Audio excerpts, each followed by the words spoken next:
믿음의 시리즈를 계속 함께 하고 있는데 오늘 저녁은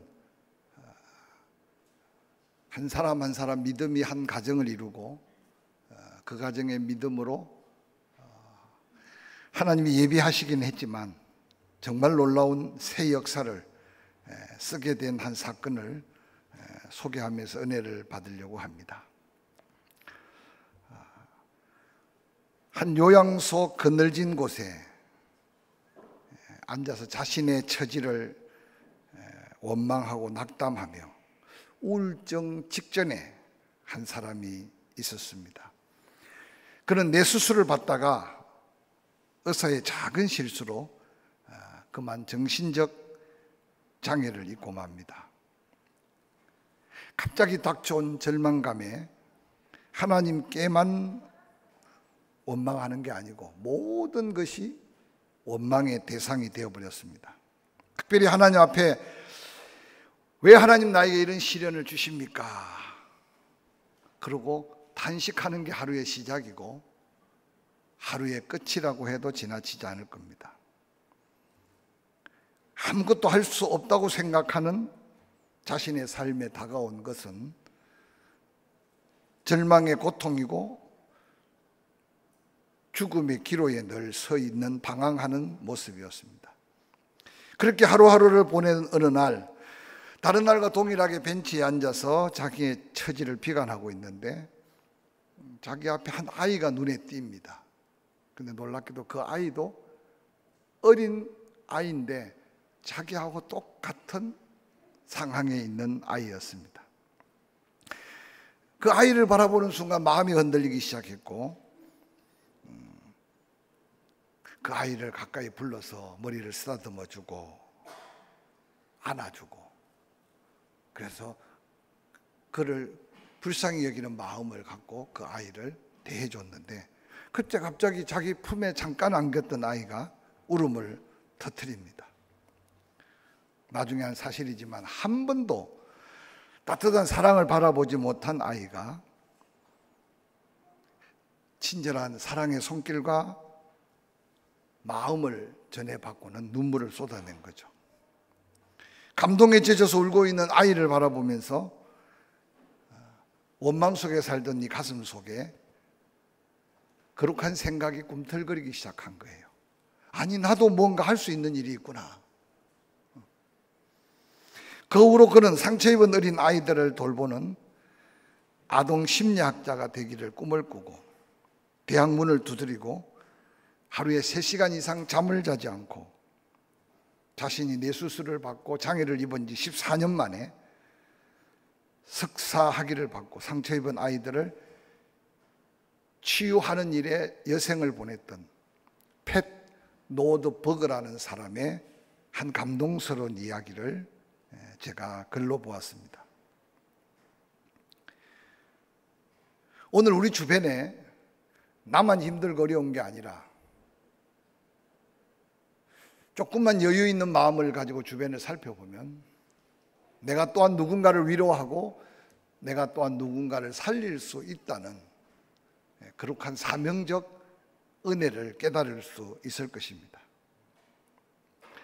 오늘 함께 읽었던 말씀은 요셉으로 인하여 애굽에 정착한 야곱과 그의 자녀들 70여 명. 세월이 지난 후에 야곱도 죽고 요셉도 죽고 그리고 요셉을 알지 못하던 애굽의 다른 통치자들로 인해서 생각밖에 누렸던 축복의 현장이 상상을 초월한 고난의 역사로 이어지다가 그들이 생각지도 안 했던 출애굽의 역사가 기록되는 내용이 바로 출애굽기의 한 역사입니다. 그 역사를 역사되게 한 중요한 한 히스토리를 히브리서 믿음의 제자들은 모세의 출생으로 이어지는 놀라운 믿음의 역사로 증거하고 있습니다. 놀라운 하나님의 역사는 견딜 수 없는 고난이 크고 놀라운 하나님의 역사의 문을 여는 믿음의 현장이 되었다는 사실을 우리에게 증거하면서 상상할 수 없는 환경의 고통이 때때로 하나님의 뜻을 이루는 또 다른 한 역사의 장이 될 수 있다는 사실을 보여줍니다. 그 주인공은 바로 믿음의 사람 아므람과 요게벳의 믿음으로 새 역사를 열 위대한 모세의 출생과 모세를 모세되게 하는 그 누이 미리암의 헌신적 모습을 출애굽기에는 그대로 담고 있습니다. 먼저 모세가 출생했던 애굽의 현실은 요셉을 알지 못하던 왕이 다스렸다는 한 말로 정치적인 엄청난 변화가 있다는 사실을 증거해 줍니다. 출애굽기 1장 6절 7절은 이렇게 기록합니다. 요셉과 그의 모든 형제와 그 시대의 사람은 다 죽었고 이스라엘 자손은 생육하고 불어나 번성하고 매우 강하여 온 땅에 가득하게 되었더라.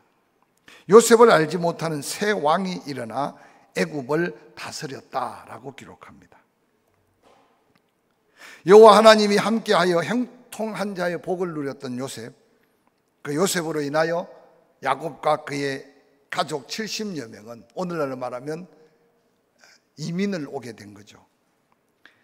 애굽에 정착한 이후 그들은 엄청난 은혜를 누리게 됩니다. 그런데 세월은 야곱도 요셉도 그리고 요셉의 후광을 입었던 히브리 민족들의 그 은혜들도 서서히 지는 해처럼 또한 그들이 살던 애굽 땅의 정치적 변화는 그들에게 엄청난 고통을 줍니다. 출애굽기 1장 8절에 요셉을 알지 못하던 새로운 왕이 일어났다고 말했는데 아마 그 왕은 힉소스 왕조를 멸망시킨 아모세 왕을 지칭할 것으로 성경학자들은 추측합니다. 히브리 민족들이 가장 큰 고역을 당하기 시작한 것은 힉소스 왕조가 멸망을 당하고 아모스의 통치에서부터 출애굽 당시의 왕인 아멘호텝,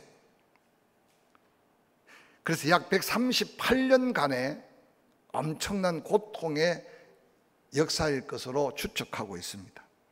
하루가 힘들어도 힘든데, 한 달이 힘들어도 힘든데 새 왕조가 애굽을 다스린 지 130여 년이 지난 그때 그들은 엄청난 두려움에 사로잡힙니다. 하나님의 백성들을 두려워하는 애굽의 백성들, 출애굽기 1장 10절 이후는 이렇게 기록합니다. 자, 우리가 그들에 대하여 지혜롭게 하자. 두렵건대 그들이 더 많게 되면 전쟁이 일어날 때 우리의 대적과 합하여 우리와 싸우고 이 땅에서 나갈까 하노라 하고, 감독들을 그들 위에 세우고 그들에게 무거운 짐을 지어 괴롭게 하여 그들에게 바로를 위하여 국고성 비돔과 람셋을 건축하게 하니라. 그러나 학대를 받을수록 더욱 번성하여 퍼져나가니 애굽 사람이 이스라엘 자손으로 말미암아 근심하여 이스라엘 자손에게 일을 엄하게 시켜 어려운 노동으로 그들의 생활을 괴롭게 하니 곧 흙 이기기와 벽돌 굽기와 농사의 여러 가지 일이라. 그 시키는 일이 다 모두 엄하였다. 사실 이스라엘 백성들이 사는 고센 땅은 애굽의 왕조들이 머무를 만한 그런 환경은 아니었습니다. 그들은 아마 당시 바로를 위하여 짓는다는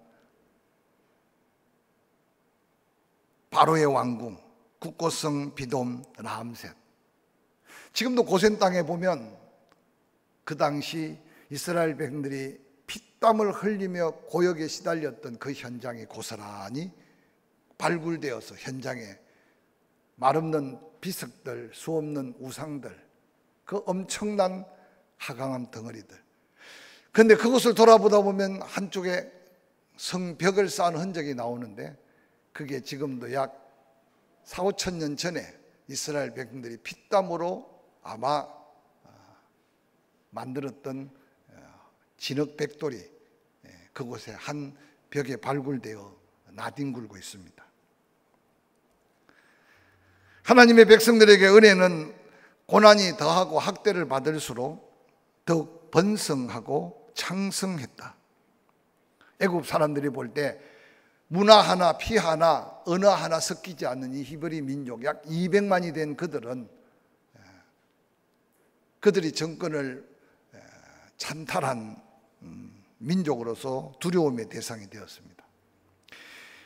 그 두려움은 결국은 히브리 민족의 민족 말살 정책으로 출애굽기 1장 15절에 애굽 왕이 히브리 산파 십보라와 사람과 부하라는 사람을 불러서 말합니다. 히브리 여인들의 해산을 도우러 갈 때 아들이거든 그를 죽이고 딸이거든 살려두라. 엄중한 바로의 명령인데도 히브리 산파들은 하나님을 두려워하고 애굽의 왕의 명령을 어기며 남자 아이들을 살립니다. 어느 날 보니까 히브리 동네 정보가 들어오는데 남자 아이들도 살아서 아장아장 걸어다니는 모습들을 보게 됩니다. 바로가 그 산파들을 불러서 엄중하게 묻습니다. 그들이 하는 핑계는 20절, 하나님이 그 산파들에게 은혜를 베푸는데 히브리 여인들은 너무 건강해서 우리가 달려가서 아이를 수습하기 전에도 이미 아이를 다 낳고 수습해 버려서 우리가 그 사내 아이의 명줄을 끊을 수가 없었습니다. 21절, 그 산파들이 하나님을 두려워하며 아들을 살린 그것을 하나님을 경외함으로 보았고 하나님은 그들의 집안을 흥황하도록 복을 주셨다고 기록합니다.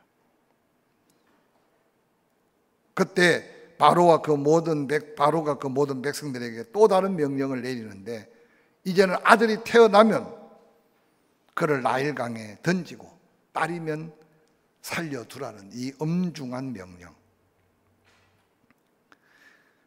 고난을 가할수록 핍박을 가할수록 더 번성하고 창대한 히브리 민족을 말살하기 위한 바로의 말살 정책. 그 가운데도 하나님은 애굽의 산파들에게 그들의 가진 믿음이 믿음되게 하셨고 그 증거로 귀한 생명들을 살릴 수 있었는데 이제 바로의 이 명령 앞에는 더 미룰 수가 없는 겁니다. 아이 하나를 살리고자 온 가족이 아니 온 민족의 멸절의 핑계가 되는 사내 아이가 태어나면 무조건 나일강에 던지라는 겁니다. 그때 한 믿음의 여인이 등장합니다. 레위 가족 중에 한 사람이 가서 장가 갔는데 레위 여자에게 장가를 들었다. 그게 아마 히브리 민족들의 400여 년 살아온 고센 땅에서의 하나님 백성으로서의 혈통을 지키고 또한 하나님의 말씀을 순종했던 모습이 아닌가 생각합니다. 오직 그때 모세와 아브라함과 요게벳만 결혼을 했겠습니까? 구별된 믿음의 한 가문이 결혼해서 결혼하자마자 칼날이 시퍼런 두려움 속에 아이를 갖는다는 자체가 아마 그들에게는 공포고 아이를 갖게 된 걸 확인하자마자 그들에게는 아마 큰 염려와 근심이 계속됐을 겁니다. 왜냐하면 사내 아이를 낳았다가는 그 아이를 태출을 떼자마자 나일강에 던져야 하는 겁니다. 시대가 이렇게 어수선한데 한 믿음의 남자, 한 믿음의 여자, 그들이 세운 가정은 다른 가정과 달랐다는 사실을 성경에 보여주면서 그것이 그들의 믿음이었다. 후세대들은 그렇게 평가합니다. 요게벳, 그 이름의 뜻은 하나님은 영화로우시다, 하나님은 영광을 받으시기에 합당하다, 하나님은 영광의 하나님이다.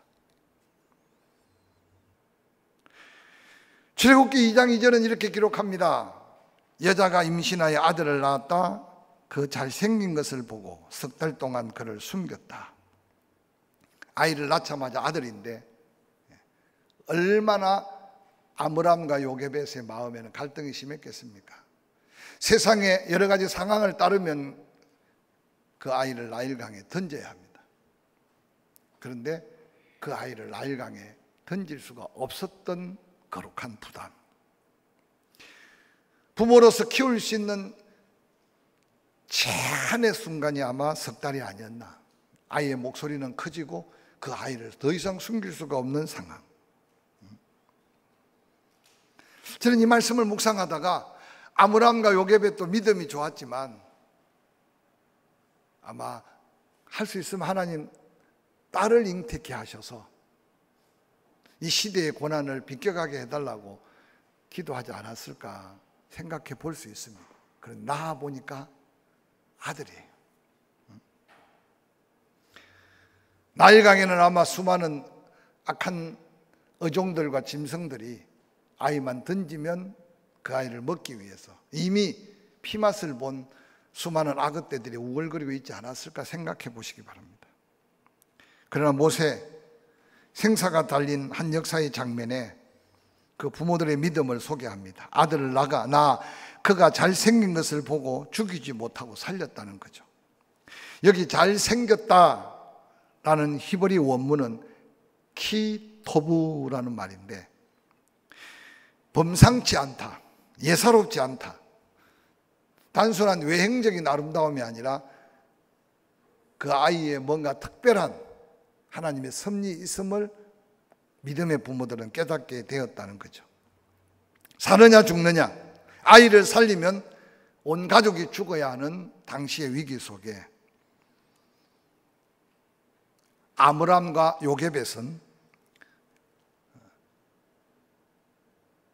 죽을 것을 결단하고 아들을 살리는 놀라운 결단이 믿음이었다고 소개합니다.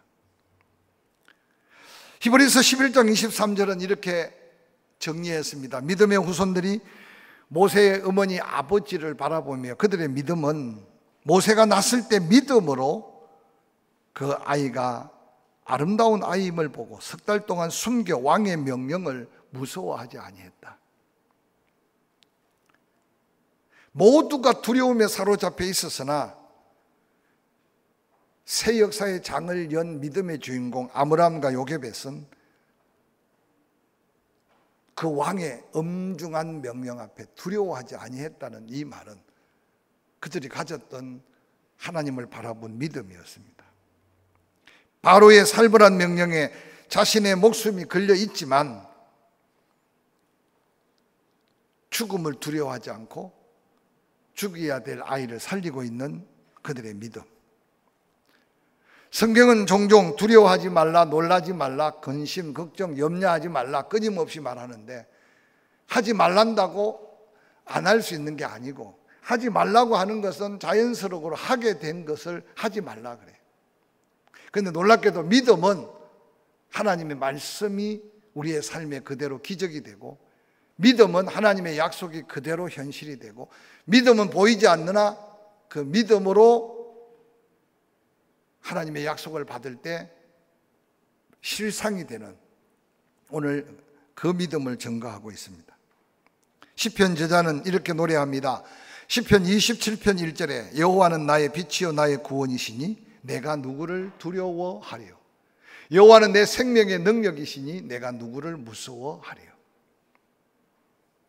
아마 구약 성경에 등장하는 위대한 믿음의 사람들, 목숨을 초계같이 걸었을 때 하나님이 그를 살리고 지키고 보호했던 숱한 하나님의 역사 앞에 이 시편 저자는 바로 여호와 하나님을 믿는 믿음의 사람에게 주어진 놀라운 담대함의 은혜가 무언가를 찬양하고 있지 않겠습니까?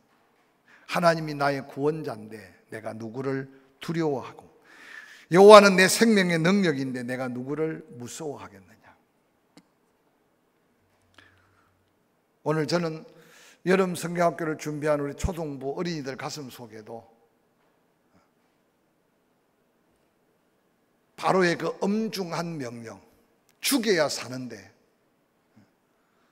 모세를 살리기 위해 죽음을 두려워하지 않고 하나님의 뜻 앞에 묵묵히 그 모세를 품고 있는 아므람과 요게벳의 믿음을 오늘 우리에게 소개합니다. 아마 아므람과 요게벳이 모세를 그렇게 살려갈 때 그가 훗날 애굽의 바로와의 영적 전쟁을 벌려가면서 그 백성을 이끌고 가나안 땅에 갈 수 있는 위대한 역사의 장을 열 걸 상상하지도 못했을 겁니다. 그런데 죽을 자리에서 자기들의 목숨을 걸고 살린 아므람과 요게벳이 바로 그 두려움을 이길 수 있었던 것이 믿음이었다. 그 믿음대로 행함으로 모세는 물에서 건져냄을 받은 모세가 되었고 훗날 하나님의 뜻을 이루어가는 위대한 역사의 장을 연 주인공이 되었다는 겁니다. 이번 성경학교 기간 동안에 하나님을 하나님으로 바로 알고 그 믿음을 하나하나 마음에 새겨가면서 먼저 우리 교회학교 초등부 어린이들 앞에 걱정이나 염려, 두려움을 이겨낼 수 있는 믿음을 키워가면서 그들의 인생을 통해 하나님이 열고자 하는 역사의 장을 열어가는 축복의 주인공들이 될 수 있기를 주의 이름으로 간절히 축원합니다. 우리 교사들 가슴 속에는 지금 장난꾸러기 같고 지금은 말 안 듣고 얼마 전에 우리 지역의 목회자들끼리 모였는데 한 목사님이 젊은 목사를 보더니 저 애는 얼마나 얍삭 바른지 초등학교 이렇게 그당 옛날에는 주일학교죠. 예배를 들고 기도하고 나면 애가 없어진대. 그리고 공과 공부가 다 마치면 헐레벌떡 들어온대. 그래서 꿀밤도 많이 맞고 야단도 많이 맞았는데 제가 목사가 됐다고. 누군지 추측하지는 마십시오. 그래서 우리 포항 지역에 그렇게 한 지역에 한 교회에서 초등학교 선생님, 초등학교 아이로 자랐던 분이 선배 목사가 되고 후배 목사가 되고, 제가 늘 강조하지만 아이들의 미래는 우리가 상상할 수 없는 하나님의 역사와 섭리가 있어요. 할렐루야. 그래서 교사들이 이제 며칠 남지 않은 성경학교를 준비하면서 헌신하되 오늘 아므람과 요게벳의 그 믿음의 결단과 두려워하지 않는 믿음으로 모세를 살리는 이 아름다운 믿음이 아이들을 가슴에 품고 기도하며 하나님의 역사에 새로운 비전을 갖는 올 여름 성경학교가 되기를 주의 이름으로 간절히 축원합니다. 아므람과 요게벳의 믿음에 한계가 있었습니다. 그런데 그 믿음을 도왔던 그 누이 미리암의 모습은 처절할 정도로 헌신적이었다는 사실을 발견하게 됩니다. 아이를 두고 더 이상 집 안에서 키울 수 없어서 어쩔 수 없이 나일강에 던지라고 하는 말씀대로 나일강에 던지기는 던지는데 그냥 던지면 아이를 살릴 수가 없어요. 그래서 갈대 상자를 만들어 거기에 나무 진액과 역청을 칠하고 그리고 모세를 그 갈대 상자에 담고 그냥 나일강에 던졌던 것이 아닌 것을 성경에 소개하고 있어요. 바로 모세가 모세되게 하는데 미리암의 치밀한 헌신적인 모습이 고스란히 등장합니다. 아마 엄마 아빠가 고민하고 기도하는 가운데 미리암이 지혜를 냈던 것 같아요. 제가 가끔 나일강가를 다니다 보면 당시 아들 없는 바로의 딸 얼마나 큰 권세입니까? 시녀들을 데리고 나일강 강가에 늘 와서 목욕하는 자리를 내가 합니다. 그냥 갈대 상자에 모세를 담아 나일강에 떠내려 보내면 그것도 짐승의 밥이 되기 일보 직전인데 혹 하나님이 역사하시면 살릴 수 있는 방법은 바로의 명령을 어겨도 살릴 수 있는 바로의 공주의 품에 안기는 것뿐입니다. 그래서 아마 모세를 갈대 상자에 담고 공주가 목욕을 타임, 공주가 목욕하는 그 장소, 그리고 갈대 사이 숲에 모세를 그곳에 두고 지켜보고 있는 미리암의 모습을 한번 상상해 보시기 바랍니다. 갈대 사이에 모세의 갈대 바구니를 숨겨놓고 초조하게 기다리는 미리암의 모습이 믿음의 한 모습. 그곳에서 미리암이 뭐 하겠습니까? 예배 시간에 핸드폰 가지고 뭐 SNS 하고 있었겠어요? 미리암은 아마 애간장이 타 들어가는 마음으로 모세를 살릴 수 있기 위해 그들이 믿는 하나님께 기도하는 일이 미리암의 모습이지 않았을까 생각합니다.